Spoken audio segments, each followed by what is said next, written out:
Ecco.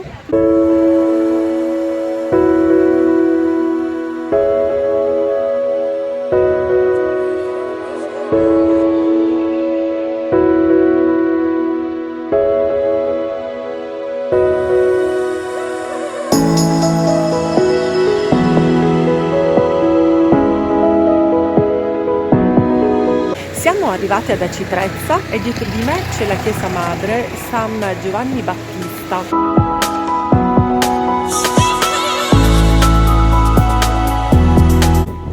Mi lascio alle spalle la chiesa, ha una piccola piazzettina piccolina, ma sono viuzze strettine.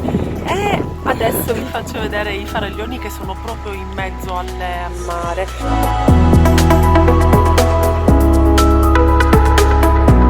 Ecco. Vedete? I faraglioni sono ancora più vicini. Sì, mi sento proprio vicinissima.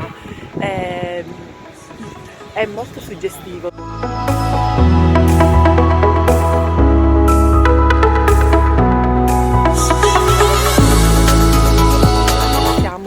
Orario in cui il sole non è più così splendido, anzi c'è anche qualche nuvola, però è magnifico.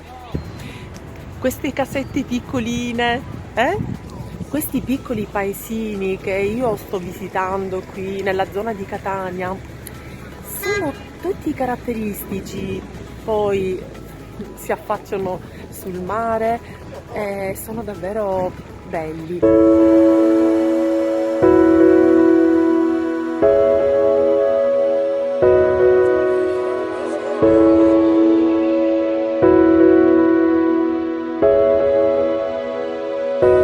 Adesso sono su questo pavimento, il risultato di un'antica colata lavica, e sono proprio qui.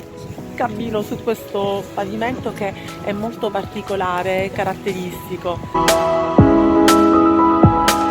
Qui è stato girato il film di Luchino Visconti, La terra trema, proprio con attori che sono stati così improvvisati qui, pescatori veri, personaggi veramente presi qui.